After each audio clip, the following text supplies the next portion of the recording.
Matt DiBenedetto will make select starts in the NASCAR Xfinity Series for Viking Motorsports in 2024. The SRX has been purchased by Skip Barber Racing School, and Kyle Busch was not happy with Christopher Bell after the NASCAR Cup Series race. What's going on, guys? It's Daniel, and welcome back to the video. We got some NASCAR and other motorsports to discuss here today on the channel. Let's go ahead and just jump straight into those really quickly. We're going to start talking about Boot Barn, as it was announced on Friday afternoon that Boot Barn has announced a multi-race partnership with Richard Childress Racing, and they'll sponsor Austin Dillon for select races throughout 2024, including at Pocono later in July. Really glad to see Boot Barn joining Richard Childress Racing. They've been with Farmer Motorsports for the last couple of years, so it looks like they've entered a partnership with Farmer Motorsports, and they'll be joining RCR going forward in the future. Really cool to see Boot Barn is working with RCR this season.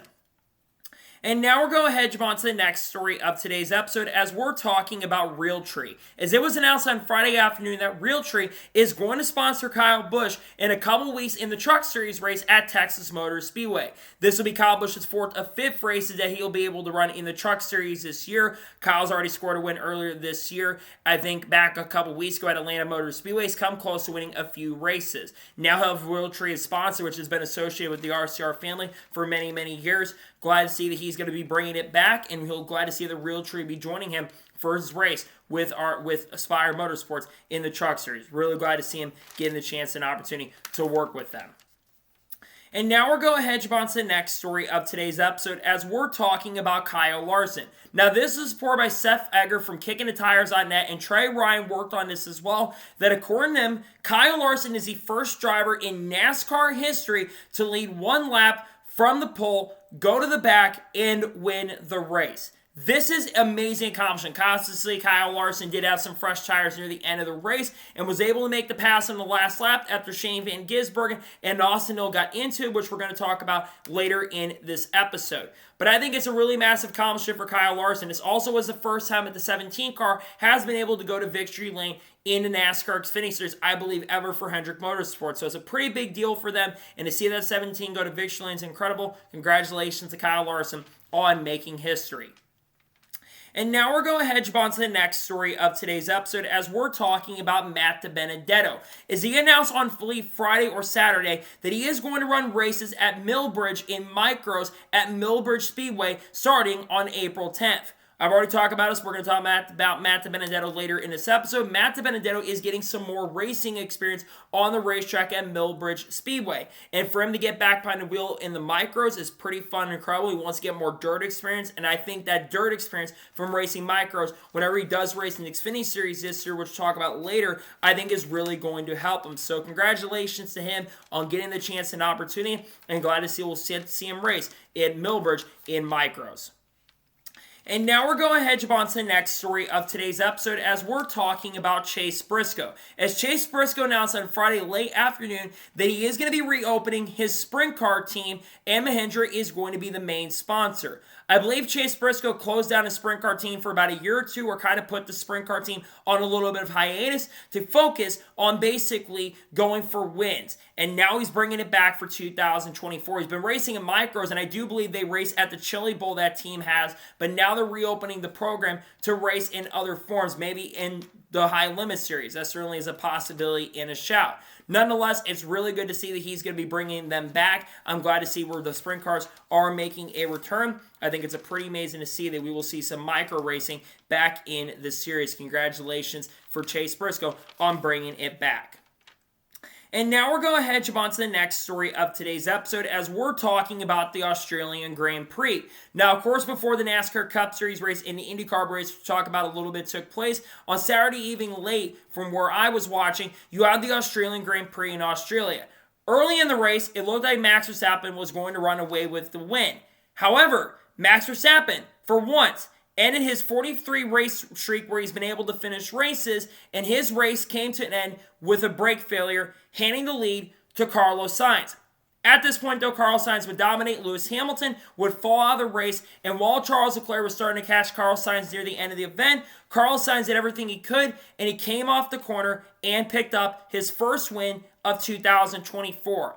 What's really credible for this is that Carlos Sainz coming back after missing the last race in Bahrain a few weeks ago due to appendicitis and having appendicitis surgery. So congratulations to him on picking up this win, a really big accomplishment for him. Obviously, Carlos is still looking for a ride for 2025 at the moment because we know that Lewis Hamilton is taking over his seat in the 2025 season. So I really hope he can find a ride. Obviously, there's rumors he can go to Red Bull potentially next year if Max does in fact leave and go to Mercedes. There's other rumors he could go to Aston Martin. He could go to Mercedes. It's certainly going to be interesting to see what happens. But nonetheless, congratulations to him on winning the Australian Grand Prix.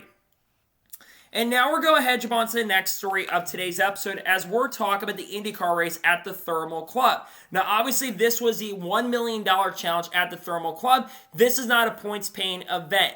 And I got to be honest, this race was pretty unentertaining and it was pretty boring.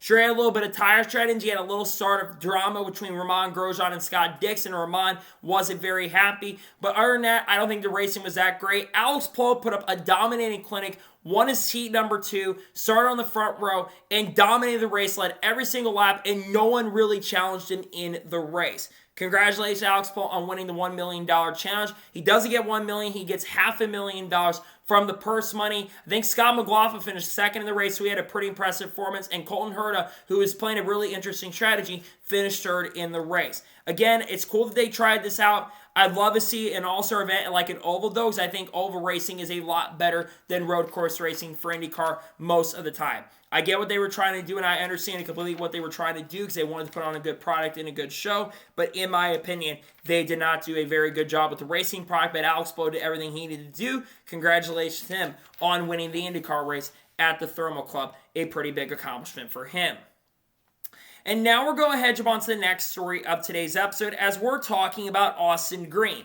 As Austin Green made his NASCAR Xfinity Series debut at Circuit of the Americas and was able to survive all the carnage and the chaos at the end of the Xfinity Series race and was able to cross the line and finish 7th in his debut. According to Trey Ryan, I believe he becomes the 496th driver in Xfinity Series history to score a top 10 finish in Xfinity. Austin Green, for those who do not know, is the son of Xfinity Series champion David Green and the nephew of 2000 NASCAR Xfinity Series champion Jeff Green. Austin Green's been racing in the Trans Am Series and got the chance and opportunity to drive for Jordan Anderson Racing. And I do believe that the race that he scheduled, Peterson Racing, are going to be with Jordan Anderson Racing. Austin has a lot of talent, and he did a very good job yesterday. Put up a very strong performance in the NASCAR Xfinity Series race, and for him to finish 7th at Circuit of the Americas in his debut, I think is something that you're going to have to watch for. But again, I think there's a chance of possibly, if he continues, because he's going to run some select race this year in Xfinity, if he does well enough, I do believe that he will get a chance and opportunity to compete in more races down the road. So nonetheless, congratulations to him on that accomplishment, and good to see him get in his debut a 7th place finish. Pretty impressive, in my honest opinion. And now we're going to jump on to the next story of today's episode as we're talking about Marco Andretti. Now, if you watch the NASCAR Craftsman Truck Series race at Circuit of the Americas, Corey Heim was running away with the victory and was going to go to win at Circuit of the Americas. However, with 2 laps to go in turn number 11, one of the most bizarre and strange things I've seen in NASCAR history, or as a fan of the sport I've ever seen happen. The whole rear end housing of Marco Andretti's truck completely came off. I've never seen this before. It just rolled completely off. I don't know if he will have the truck for whatever reason, but they are going to be bringing the truck back to the R&D center to take a look at it, which again is not a surprise or shock. I've seen crazy things in the truck series this year. We've seen a roof fly off and damage Ty Dillon's truck. We've seen other things happen this year. But I have never, in being a fan of the sport for nearly 2 decades, have ever seen that in my entire life. I hope I never see that again. And I feel bad for Marco Andretti because I know he did not really have a good performance to begin with. But man, it really sucks to see his race come to an end early, even though he wasn't going to finish great, because of something out of his control. Crazy. It's going to be something that we'll be talking about all week for sure. The rear end coming off is kind of crazy, definitely for sure. I feel bad for the team. I feel bad for Bruce Cook and Cook Racing Technologies and also Corey Roper. A really disappointing situation for sure. Crazy to see, though, the rear end completely came off of the truck. And now we're going to jump on to the next story of today's episode as we're talking about Connor Zilisch. Now, Connor Zilisch made his Truck Series debut yesterday, or 2 days ago when you're watching this, at Circuit of the Americas. And Connor Zilisch finished fourth. But if I told you he finished fourth, after all the stuff he went through, you would go absolutely nuts. He had a very impressive debut. He came back from having a speeding penalty, from having 2 cutting the corner penalties, had a tire that came off, had a broken front sway bar, went a lap down at one point, and rebounds and has a really great chance and opportunity to come back and win the race. I thought he was going to dominate this race because he was absolutely lights out on the field, won the pole at 17 years old, but unfortunately at the start of the event, he made a pretty big mistake and lost a lot of ground. But for him to come back and finish fourth in his debut is absolutely amazing. I am a massive fan of Connor Zilisch. I think he's one of the best up-and-coming talents in racing right now. Obviously, he won the Rolex 24 in the LMP2 class, and he won the LMP2 class at Sebring earlier this year as well. I think Connor's only going to get better as a driver. He's not going to make as many mistakes. He had issues at Pensacola, unfortunately, which cost him a chance and opportunity at running up front. But still, it's a really big day for him. He did a pretty good job, in my opinion, in his debut, despite all the circumstances. And congratulations to him on finishing fourth in his debut. Very impressive. I do think that he's only going to get better, and I think he's going to progressively show a lot of improvement going forward as time goes on. And now we're going to jump on to the next story of today's episode as we're talking about Bowman Gray. Now, Bob Pockers actually asked some drivers some questions about whether or not NASCAR could host an event at Bowman Gray. Kyle Busch said, I don't put it past him at this point. They obviously could definitely do that for sure. Chase Elliott also kind of agreed with Kyle Busch on that sentiment, and Brad Zozzi kind of said the same thing as well. And a lot of drivers do believe in the industry with Bowman Gray that if the Cup Series did go there, that they would probably race very similar to the racing at the LA Coliseum. We already talked about this on the channel earlier this week, but it was announced on Thursday during the middle of the afternoon that NASCAR had acquired the rights of Bowman Gray Stadium, and they will have the lease deal through 2050. Now, Ben Kennedy spoke to the media earlier this week and was on SiriusXM NASCAR Radio and said, while right now they're not planning to have a Cup Series date there, there's no doubt there's a really good chance that there could be a Cup Series or even a Top 3 Series race in the not-so-distant future. I would love to see NASCAR go to Bowman Gray for at least the All-Star race. I don't think you can make this a points-paying event. Very similar to why I don't think you can make the LA Coliseum a points-paying event, which, by the way, we are not expecting them to go back to LA Coliseum next year. You can't make this race a points-paying event because you're not going to be able to fit 36 to 38 cars or how many truck cars or any vehicles decide to show up. You're not going to be able to fit all of them out on the racetrack. So I do believe, in my honest opinion, that if you're going to bring Bowman Gray back, make it the All-Star race and give North Wilkesboro a points-paying event. I think it would put on a really, really good show, though. I think Bowman Gray would be fun. It would be the madhouse. Obviously, if NASCAR coming in, the hope is that NASCAR can go out there and clean up some of the issues. But we know Ben Kennedy has said they're not really planning to change much or change anything at all with what happens on the track, which is still going to create a lot of that chaos and a lot of drama that I think a lot of fans are absolutely looking for. So, crazy stuff for sure, and interesting to see some drivers' thoughts and opinions on the situation of Bowman Gray getting acquired. And now we're going to jump on to the next story of today's episode as we're talking about Bristol Motor Speedway. Now we're talking about Bristol because of the crazy tire race that we saw last week at Bristol, unlike the Cup Series race earlier today at Circuit of the Americas. And a couple other drivers spoke on the tire situation. Christopher Bell was not a big fan of saving his tires and agreed with Ryan Blaney's sentiments and Ryan Blaney's comments after the race. Alex Bowman kind of retracted his statement a little bit speaking to the media, and he says that he actually likes tire management races, but he does feel like that there was a little bit over push when it comes to how much tire management there was at Bristol Motor Speedway. It was an old school throwback race. Obviously, it was an old school throwback with the red walls, but this race felt like an event in the 1980s and the 1990s where you had to conserve your tires and save your stuff. It felt like a late model stock car race, kind of like how the Cars Tour kind of races. It kind of felt like one of those races where you had to save your stuff and you had to save your stuff. Otherwise, you were potentially going to destroy it out on the racetrack. I liked the race. It was definitely one of my favorite races of the year so far, and I think it put on a phenomenal show. A lot of drivers actually enjoyed it. Even Kyle Larson, who was not a big fan of it on last Sunday, walked back his comments and said that he absolutely thought it was a fantastic race once he watched and understand the backlash that he received, because I think he realized, hey, why am I complaining about this when the race actually was really, really fun to watch. I thought it was a great race in general, and I understand why there's a little bit of frustration from Bell because he didn't get to win the race. Had he won the race, I think he would have been very, very happy. You look at the old school veterans, they absolutely enjoyed the race, and they were having a lot of fun with it. So I absolutely enjoyed the race for sure, and I do agree with most drivers in the industry that I do like tire management races. I do wish though there was rubber that was put on the racetrack. Other than that, though, I thought it was a phenomenal and great race, in my honest opinion. And now we're going ahead and jump on to the next story of today's episode as we're talking about AJ Allmendinger versus Ty Gibbs. Now, in the second to last restart that took place at Circuit of the Americas, there was contact between AJ Allmendinger and Ty Gibbs going into turn number 1. And Ty Gibbs, unfortunately, got forced wide. Once a big wreck that happened between Danny Kvyat and Ryan Elson and a couple other drivers like Riley Herbst that got involved happened, we saw a little bit of tension between Ty Gibbs where he drove right up to AJ Allmendinger and retaliated and got in him. Ty Gibbs showing his displeasure.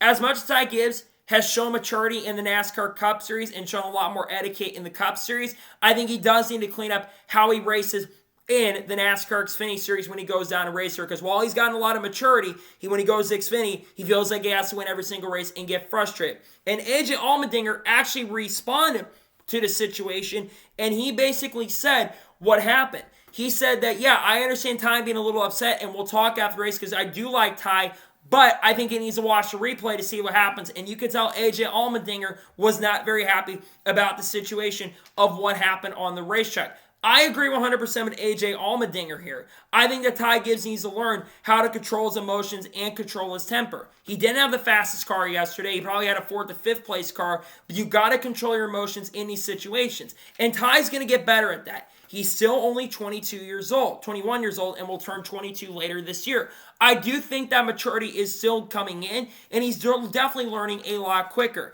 I do get AJ Allmendinger's frustration, though. I do understand why he was upset with Ty about the situation, and I do understand Ty being a little upset a little bit, but at the same token, at the same time, you don't retaliate against a driver like that, in my opinion. I think that Ty went a little bit overboard on that. And now we're going ahead and jump on to the next story of today's episode as we're talking about Parker Kligerman versus Sage Karam. Now, after the NASCAR Xfinity Series race concluded at Circuit of the Americas, there were words exchanged between Parker Kligerman and Sage Karam, who both had very solid and good runs going at Circuit of the Americas before the final caution took place. Apparently, according to what Parker said in a tweet later, Parker basically said that he had retaliated against Sage Karam. And there was a lot of contact, and Parker Kligerman and Sage had words exchanged. It's definitely interesting to see for sure, and apparently Sage was like, we'll have a talk conversation. We can definitely talk for sure about it because we can agree to disagree on the situation. I never really got a replay because Fox's camera coverage was definitely terrible during the NASCAR Xfinity Series race yesterday, and I do understand because Parker is absolutely admitting that he intentionally wrecked Sage or got into Sage Karam after the race in detention. And you could tell that Parker was clearly not very happy about what happened because like I said in his main tweet, he said, I do apologize to Sam because I do like Sam Hunt. I feel bad for Sam in the situation. But at the same token, same time, he's got to learn how to race with a lot of respect. And we've seen a lot of drivers over the years getting attention and tangles and frustration. So overall, I hope that these two can work it out going forward because Sage is going to only run a select number race while Parker is trying to go out there and win an Xfinity Championship and make the playoffs. Parker's been off to a solid start so far in 2024 while Sage is still looking to run more races this year and the season. So again, I understand 100% why Sage was a little upset and Parker were a little upset too with each other. It's disappointing to see it, but again, I'm not completely shocked or completely surprised to see it overall, in my opinion.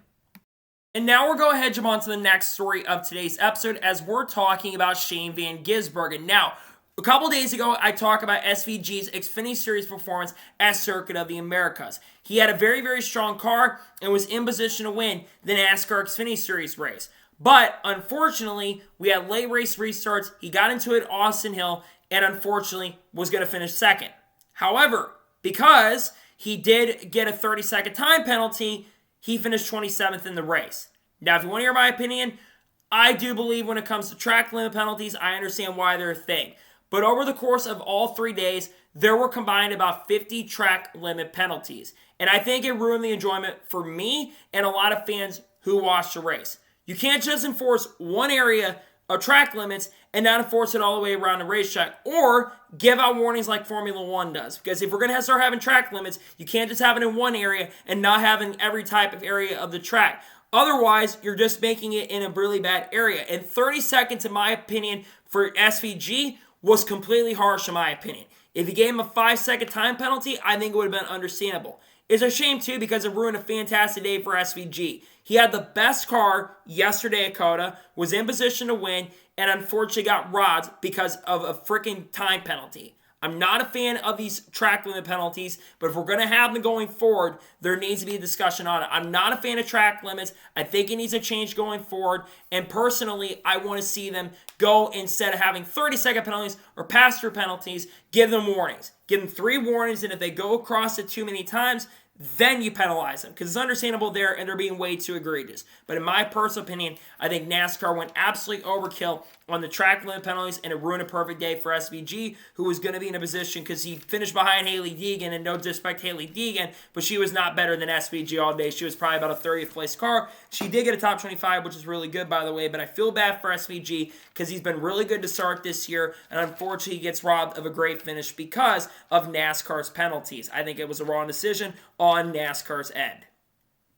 And now we're going to jump on to the next story of today's episode, as we're talking about Scott McLaughlin. Now, Scott McLaughlin was doing an AMA on Twitter earlier this evening, and someone asked, "Are you interested in racing in NASCAR?" And he responded, yes, he is interested in racing in NASCAR. Now, the thing that's interesting about Scott McLaughlin is Scott McLaughlin came from the same series that Brody Kostecki and Shane Van Gisbergen came from, VA Supercars. And there were a lot of rumors, I remember back a few years ago, talking about this on the channel. There were some rumors that he was going to make some Xfinity Series starts with Team Penske, I believe, back in 2020 or 2021.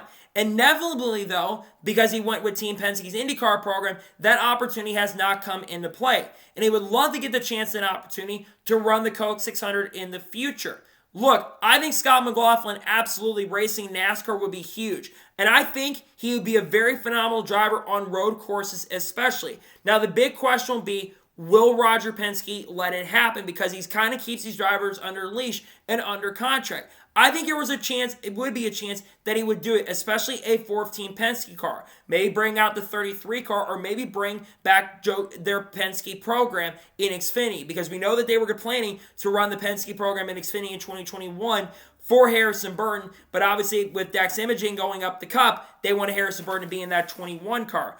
I want to see Scott McLaughlin race in NASCAR. I know he's been trying to get in it for a few years. He said that back in July at Chicago Street Course. He's been trying to get a chance and opportunity to race in the sport. I personally hope he does get the chance and opportunity to race in NASCAR, because I think he would be very successful and very fast and do a great job if he gets the chance and opportunity to race in the sport. I want to see Scott McLaughlin race. I hope Penske gets him the chance and opportunity to race in NASCAR.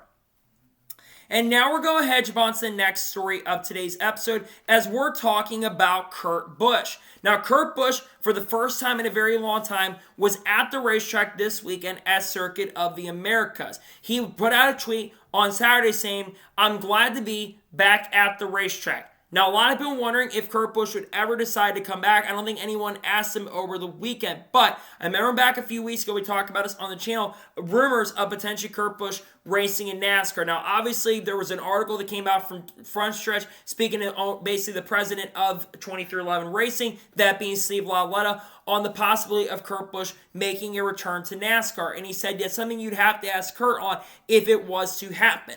Look, I want to see Kurt Busch come back. I'm obviously happy to see that he's still working with 2311 Racing. We all thought maybe he was going to be in the number 50 car, and there still is a chance and possibility that he does get behind the wheel of that car later this year. But again, he has to be medically cleared by doctors if he would love to get the chance and opportunity to get back behind the wheel. Same with Carl Edwards, because we all probably want Carl Edwards to come back. let's be perfectly honest. But he's been a great mentor role for drivers like Bubba Wallace and Tyler Reddick as well. And he's been a big asset to the growth of 2311 Racing. Look at their performance. They've shown so much improvement over the course of the last couple of years, and they've been getting better, faster, and stronger. And I think that Kurt Busch has been doing amazing and great things over at that team. So if he comes back to the team, that would be phenomenal. But if it doesn't happen, it is what it is at this point.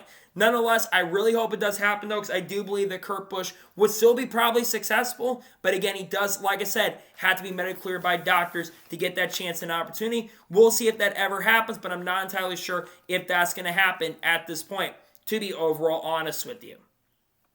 And now we're going to jump on to the next story of today's episode as we're talking about Justin Haley. Now, I did a video talking about this channel yesterday, but it was announced last night, about 2 hours after the Cup Series race concluded, that Justin Haley has been disqualified as Circuit of the Americas. Now, why was Justin Haley disqualified? Well, unfortunately, he failed minimum weight in post-race inspection.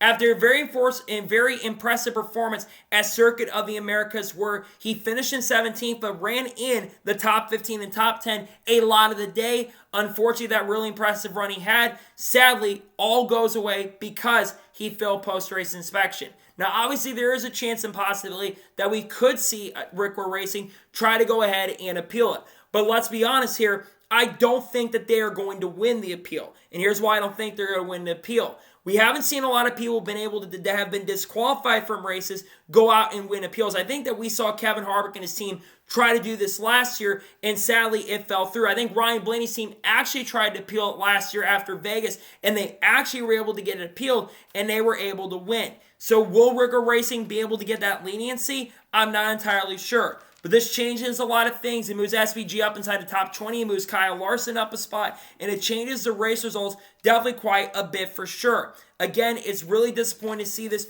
for the sake of the organization. Because like I said, I think RCR Racing has shown a lot of improvement. They were very fast earlier today. They were pretty good in the race. Justin Haley, I think, has been a really good driver. And it's a shame to see that the amazing run and the great performance they had today, unfortunately, gets tarnished because they failed post-race inspection. But again, you got to follow the rules to that regard and that extent. You can't fail post-race inspection if you want to keep a chance and opportunity to be up front. It's disappointing for this team for sure, but it's something they'll learn from. Hopefully this doesn't happen to them. They are the first Cup Series team that's been affected by this year. There's already someone who failed post-race inspection. That was Lane Riggs in the Truck Series race at Atlanta Motor Speedway back a few weeks ago. So this is not the first team that has failed post-race inspection so far this year, but it is disappointing nonetheless to see that Justin Haley and the 51 team have sadly failed post-race inspection. Really disappointed for them because I do believe that this team is getting a lot better. We've seen a lot of improvement over the last years. They brought Ryan Newman in. They've shown improvement the last few years.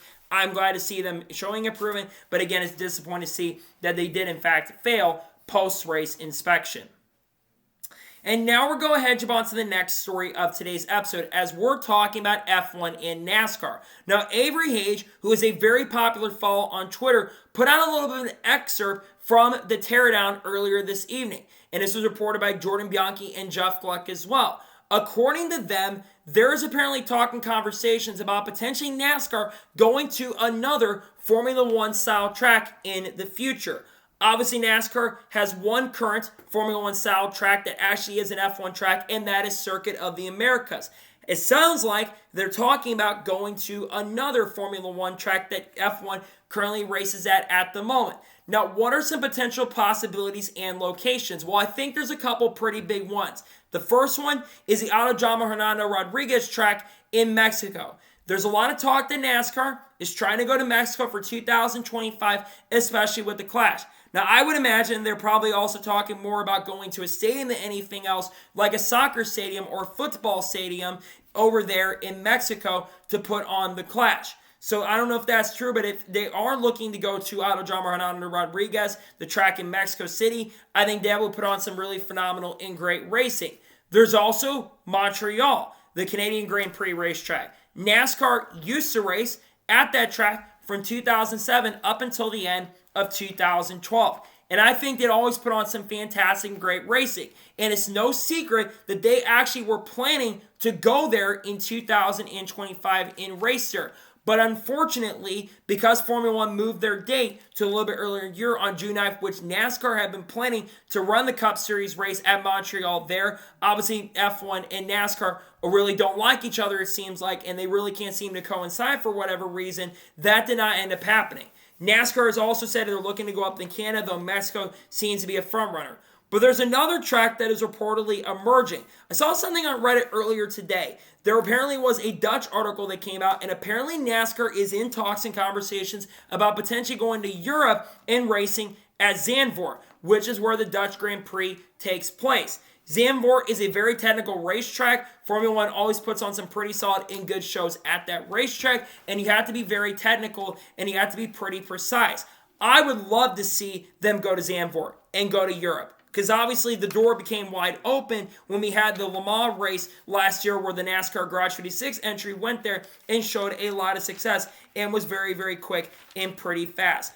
In general, I would absolutely love to see NASCAR go there in the future, and it's really cool to see it. They're in talks and conversations about going international once again to another F1 track. Now, certainly they also go to Miami Street Race or the Las Vegas Street Circuit. That certainly could be a possibility, even though I don't think the Las Vegas residents probably would like to see that. They don't want to see it set up a lot longer, considering the Las Vegas residents have been frustrated. If you want my prediction, I think Zandvoort's a possibility, but I also think Montreal and Autodromo Hernando Rodriguez is definitely a possibility as well. And now we're going ahead to jump on to the next story of today's episode, as we're talking about Circuit of the Americas. Now, Dustin Law from NBC put out an article from, I think, The Statesman as well, that Marcus Smith, who currently is the president of SMI, spoke about the future Circuit of the Americas. And Marcus Smith says that nothing is final yet, but we're planning to be back at COTA and planning an event in Austin in 2025. Obviously, Circuit Americas is not owned by Speedway Motorsports Incorporated. Speedway Motorsports rents the track every single year, and they've put on races every year since 2021. Now, this, in my opinion, the race this year in 2024 was probably my least favorite NASCAR Cup Series race at the racetrack, but that doesn't mean the race was bad by any stretch of the imagination. I thought the Cup Series race was actually decent. Sure, it wasn't the most exciting race by any stretch of the world, but sometimes you're going to have races like that. And it's because I think the other three races that have happened there have been exciting to a certain extent in certain degree. You never knew who really was going to win those races. Today, you kind of knew who was going to win. But I've been seeing a lot of backlash towards Circuit of the Americas over the last few weeks, especially yesterday or the last couple days, because a lot of people feel like that we shouldn't be racing as Circuit Americas because of the track limit situation. Well, the track limits are more in NASCAR than anything else, because NASCAR can't officiate and enforce track limits properly. And if you want my personal honest opinion on Circuit of the Americas, I truly do believe that we need to be staying in that area. Austin is one of the fastest growing cities in the United States, and every time we go to Circuit Americas, one, you have a much younger audience and a much younger demographic that is going there. But two, I think the racing's absolutely phenomenal and fantastic, and they always sell out there. So I think that Circuit Americas deserves to stay on the schedule. I get people did not enjoy the race, but I saw something from Dale Jr. where he was trying to basically push for NASCAR to get out of that area and basically go back to bring North Wilkesboro back for the Xfinity Series and then get rid of COTA, which I completely disagree. As much as I do want North Wilkesboro to have a points-paying race and a points-paying event, I don't want Circuit Americas sacrificed for it. I really hope they stay there 2025. It sounds like there's a really good chance that they are going to stay there in the 2025 season. And like I said, I think it should be on the NASCAR schedule for the foreseeable future, because I think Circuit Americas, for the most part, has been a barn burner event, and I think it's put on some really amazing and killer races over the last few years. So I really hope that NASCAR doesn't decide to change their mind on it, because I do believe that Circuit Americas is a phenomenal and great racetrack in general. I really hope they do decide to go ahead and stay at Circuit of the Americas in 2025, because in my personal opinion, I think it is a fantastic and great racetrack.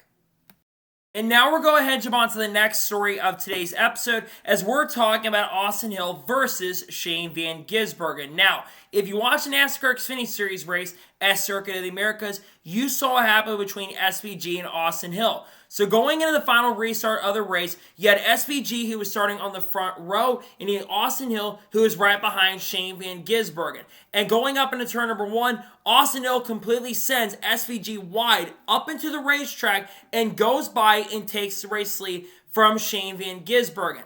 But SVG does have a history and knows not to take any BS from anybody. And going into the white flag, Shane is clearly the faster driver than Austin because SVG had the fastest car all day long, while Austin Hill's probably got a top 5 car, but not the fastest car in this race. And Shane Van Gisbergen going, I think, into turn number 12 or turn number 13, gets a really big run and goes into straightaway and runs into the back of Austin Hill, where Austin Hill gets a little bit of damage and Shane Van Gisbergen gets a ton of damage on the front of his car. And this would hand the lead to Kyle Larson, who would get the victory on the last lap, making the last lap pass. Now going down the front straightaway, and shout out to, I think, Brett22 fan ever on Twitter catching this during the race, apparently it looked like Austin Hill actually tried to retaliate against SVG going down the straightaway and right rear him down the straightaway. Now, Austin Hill, after the race, spoke to the media, and basically he said that he never gave me a chance. Now, Austin Hill, I'm going to be honest with you guys. I used to like Austin Hill a lot more than I do now. And I still think Austin Hill is a very talented driver. But in my opinion, Austin Hill is completely in the wrong in this situation. One, you don't try to right rear somebody down the straightaway or retaliate against them. That is a bad look on your part. Two, saying that he never gave you a chance. My guy, you literally sent him into turn number 1 and forced him wide up the racetrack. And the fact that you're mad at him after the race, you're running into him, you're sideswiping him, and the fact that you're acting completely childish as a race car driver as you are, shows how a little bit classless you are. And this is not the first time that you've come out of these situations looking like the bad guy. Go back to March of last year, where we saw Austin Hill and Sheldon Creed, 2 teammates, by the way, at the time, get into it, and Austin Hill was a little unprofessional and revealed that Sheldon Creed was going to be going over to Joe Gibbs Racing. I thought that was really unprofessional and very classless by Austin Hill in that situation. And look, Austin Hill has a very big reputation where he's done this kind of stuff before, where he dishes out in these situations, but he can never take it and never takes responsibility. And it frustrates the crap out of him because this guy, if he's ever going to win a championship in this sport and make it far and get to the Cup Series, because he's got potential to be a Cup Series driver, he needs to stop acting like he's the victim in these situations. I think SVG did nothing wrong, and unfortunately, Austin Hill also cost SVG at least a top 5 finish, because had Austin Hill not raced SVG like a freaking clown on the final restart, I don't think we are in a situation where SVG gets that 30-second penalty. So I'm pissed off at Austin Hill for that. And Austin Hill, they did talk after, which is good at least. But in my personal opinion, SVG got screwed out of a win, and Austin Hill has no room to complain. If you can't dish it out, if you don't dish it out, if you can't take it. There's always that saying where if you say don't dish it out, if you can't take it. My personal opinion, I think Austin Hill's clearly in the wrong in this situation, and I think he completely overreacted. And now we're going to jump on to the first of 3 major stories in today's episode, as we're talking about Christopher Bell versus Kyle Busch.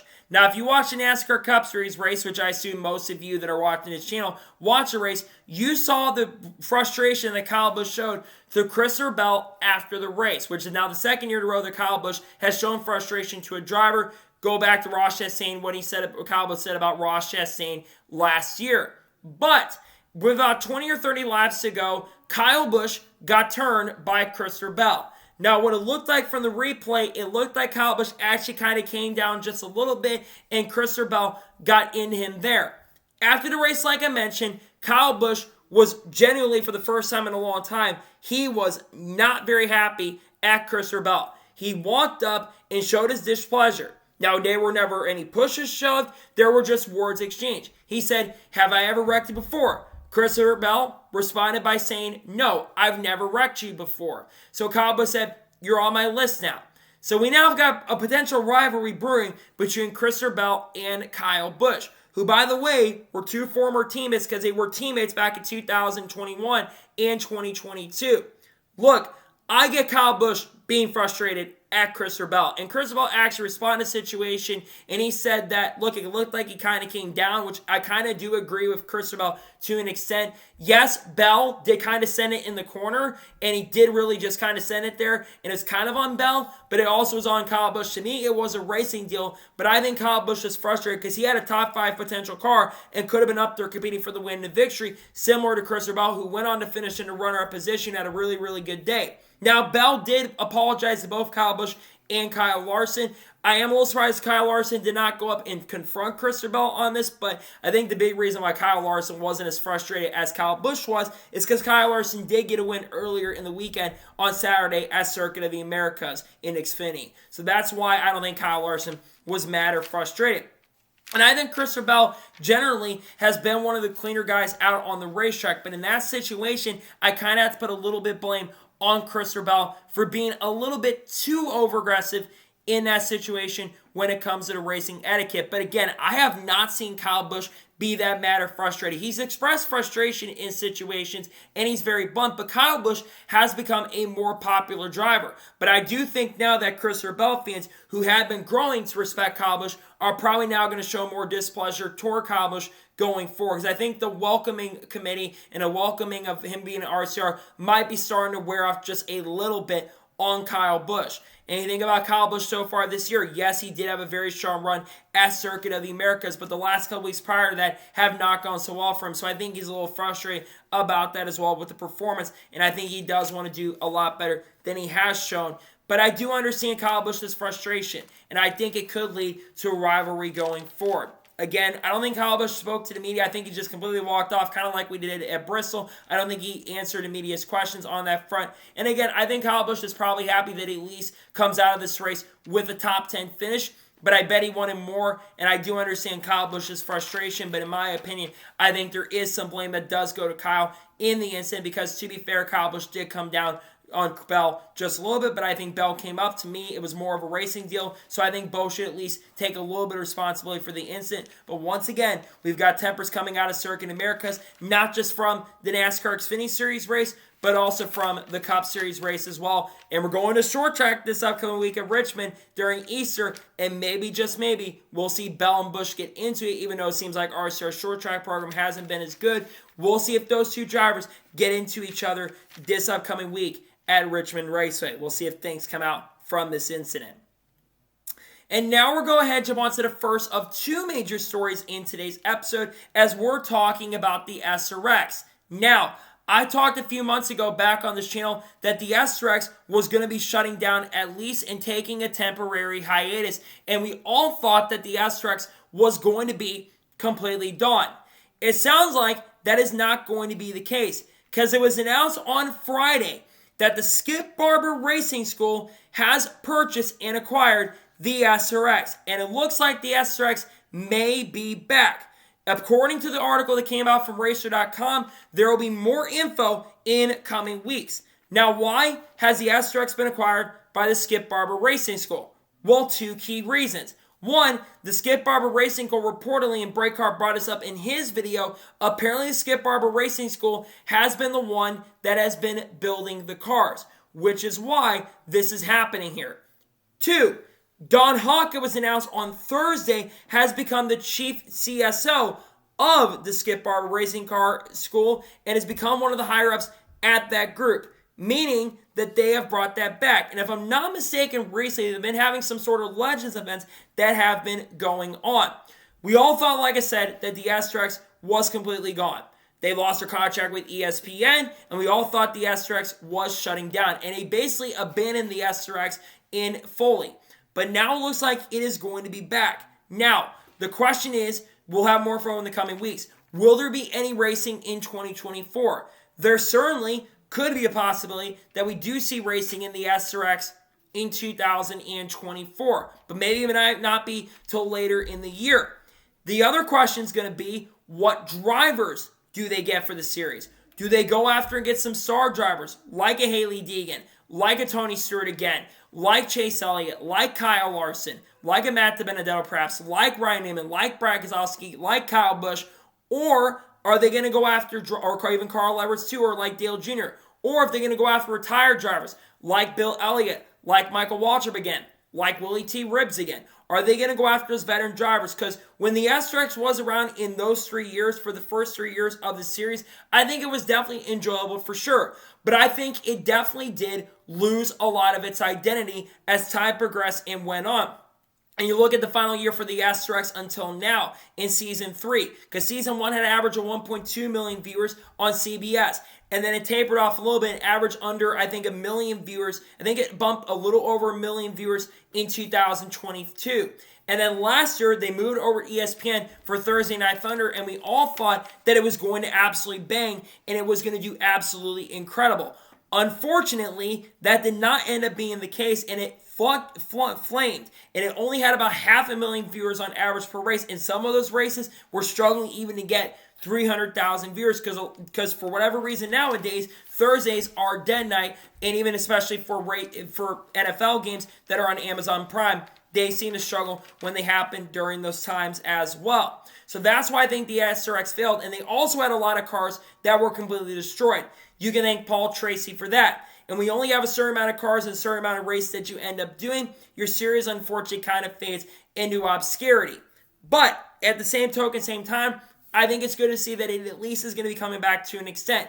And I think the better thing to watch for is IROC. We all know that IROC is coming back, and according to what Ray Abraham has told the media recently, it does sound like they are going to try to have some races going forward into the future, and they're planning to have a demonstration race at some point later this year. Now, if NASCAR does go ahead and acquire the IROC series, and Ray Abraham does work with NASCAR, that might not really make a major issue for the SRX coming back. Again, I am happy to see at least the SRX is coming back. I know there's a lot of people that probably are not happy with the SRX coming back, so I thought, hey, we enjoyed it the first season. It was really fun and really cool. We saw the Chase Lane, Bill Elliott stuff, but I think that a lot of the charm was lost. Again, will Tony Stewart be involved in a series? He's got a lot of ventures he's working on. He's working, of course, NHRA running full-time, so he's probably not going to be available. And a lot of drivers have become available. Marco Andretti, who was an SRX champion in 2022, he's obviously focused on racing in ARCA this year and making select truck series starts. So he's learning to race in NASCAR and racing in ARCA as well, because I think he wants to venture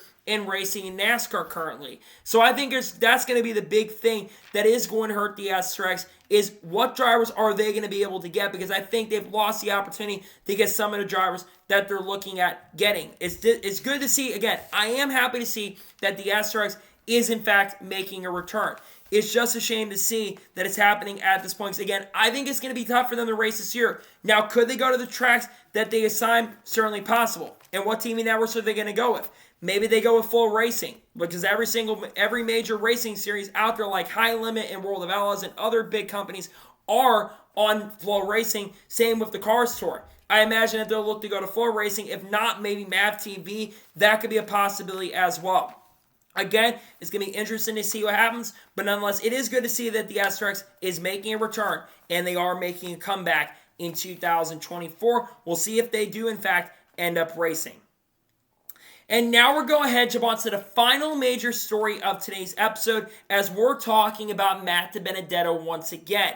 As it was announced last week on Wednesday, or late Wednesday, that Matt DiBenedetto is returning to NASCAR in 2024. And he will make select starts in the NASCAR Xfinity Series in 2024. Now, where is he racing, you ask? Well, Matt DiBenedetto is going to be racing in the NASCAR Xfinity Series with Viking Motorsports. Viking Motorsports, which is a spinoff of RSS Racing, they are going to be acquiring Roush Yates engines for all the races they're going to run, and the team will make their debut this weekend at Richmond Raceway. The previous driver that had driven that 38 car, that being CJ McLaughlin, had failed to qualify for 2 of the 4 races. And I think Don Sulfick, had said they were wanting someone to come into the team to try to basically evaluate where they're at going forward, because they've struggled to fill and they've been frustrated with CJ McLaughlin not being able to make races. Obviously, Matt DiBenedetto, we all kind of had talked about where he potentially was going to be going in the future. We all thought maybe he was going to go to Cog Racing potentially in 2024, and he did have select races planned with the team for this year, but unfortunately, because sponsorship fell through, that did not end up happening. But the SciAps Group, which is a sponsor for this organization and team, they wanted to give Matt DiBenedetto a chance, and now he gets a chance and opportunity to race part-time.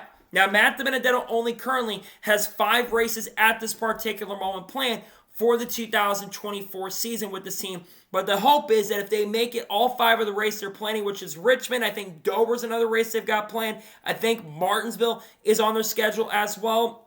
If they can do well enough and good enough, they hope to run the rest of the year, and hoping Matt DiBenedetto is that guy behind the wheel. Obviously, Matt DiBenedetto is one of the more controversial drivers. He is one of the more talented free agents going into this weekend at Richmond, and he's shown a lot of good things. Remember, last year, he made the playoffs with Rackleyville Racing and did a really good job with that team and got, I think, 12 or 13 top 10s with that organization and was only 5 points in making it to the round of 8 and nearly locking Ben Rhodes, who won the championship last year, out of making it past the round of 10. And then in 2022 previously, while it was controversial, he won at Talladega. He got the best out of that equipment, and outside of a good run this past week at COTA for this team, Rackley is still looking for their first top 10 of the season so far. If I'm not mistaken, at this point last year, DiBenedetto had 2 top 10s. So DiBenedetto had performing a lot better than Ty Dillon, though that team is looking to get better. Then you go back to the Wood brothers. Matt DiBenedetto made the playoffs in 2020 and was pretty solid in 2021. The driver who took over the 21 car completely struggled. Has not done good. He's only had 1 finish, I believe, inside the top 25 so far this year in the first 6 races. Harrison Burton is on the bubble currently at the moment. It could be leaving at the end of this year if he doesn't step up his game. Now, what are the expectations for Matt DiBenedetto this year? I think he is going to do a solid job with this team. I don't expect him to go out there and win because this is an RSS racing car. But to be fair, we have seen the RSS racing organization show a lot of improvement this year. I know some people are probably going to think that Matt DiBenedetto is going to struggle this year with this organization. But what people have to realize is a previous driver that drove this car did not do a good job. Look at Kyle Seek, for example. Kyle Seek has got some top 20s at RSS racing this year. And Chris Hacker drove his 38 car last season at Richmond, was contending for a top 15 on pure pace. And I think that SciAps really believes in him.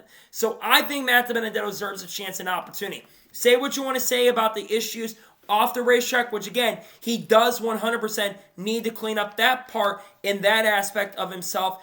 I think as a race car driver, he has gotten a lot better and he's shown a lot of improvement. And the hope is that maybe if he does well enough in these 5 races, they can run more. And again, I really do hope that they can find a sponsorship available so that they can run every single race the rest of the year. It all comes down to outside sponsors. They do apparently have some outside sponsorship for some races, but they're looking for more outside sponsors. And Matt DiBenedetto, we all know, has had a little bit of issues when it comes to outside sponsorship. He accused a sponsor of lying, and I wouldn't be surprised or shocked if he was telling the truth, because sometimes sponsors don't always tell the truth when it comes to what they actually want to sell you and what they want to sponsor. But I am very happy nonetheless to see that he is getting the chance and opportunity to race in the Xfinity Series once again, because he's been in the Truck Series and he's going to be part of a really elite group of drivers. Haley Deegan, Shane Van Gisbergen is going to be there. AJ Allmendinger, Eric Almirola is going to be there this weekend. Chandler Smith, Sheldon Creed. Taylor Gray's making his debut this weekend at Richmond. There's going to be a lot of great drivers in the series this year. Sammy Smith. You think about Justin Allgaier. The Xfinity Series field is completely stacked this year in 2024, and I do believe that Matt DiBenedetto absolutely fits the criteria of a driver that absolutely deserves to be in the NASCAR Xfinity Series this year. So I expect him to overall amazing and great job, and nonetheless, it's good to see that Matt DiBenedetto will be back in the NASCAR Xfinity Series for the first time. So he hasn't been in Xfinity in a few years, actually. I think his last start might have come in 2019 when he drove for Joe Gibbs Racing in the 18 car. I think he will do a very good job with this team, and I think he will contend for top 20s, and I think he absolutely deserves this chance and opportunity with Viking Motorsports in 2024. So, that is going to be today's NASCAR news and motorsports news video. One thing, guys, for watching. Please subscribe to the channel, notifications on, so if I win a video, it does go live on my channel. Follow me on Twitter, Facebook, and Instagram, and support on Patreon as well. Link description below. Then comment your thoughts below on today's video. How do you feel about Matt DiBenedetto being back in NASCAR? Let me your thoughts in the comments below. And what are your thoughts about the SRX returning? Let me your thoughts in the comments below. We got a lot of content dropping over the course of the next couple days. We're going to have 2 entry list videos for Xfinity and Cup more than likely dropping. Wednesday, we're going to have a news video, and we're also going to have the Xfinity Series race picks. Then Thursday, we're going to have Cup Series race picks, and then we're also going to have the paint scheme preview dropping. And then Friday, we're going to have another NASCAR news video dropping. So anyways, like I said, I want to thank you guys for watching today's episode, and I'll see you guys next time for more great, awesome NASCAR content and other motorsports content on the channel like this. Take care, everybody.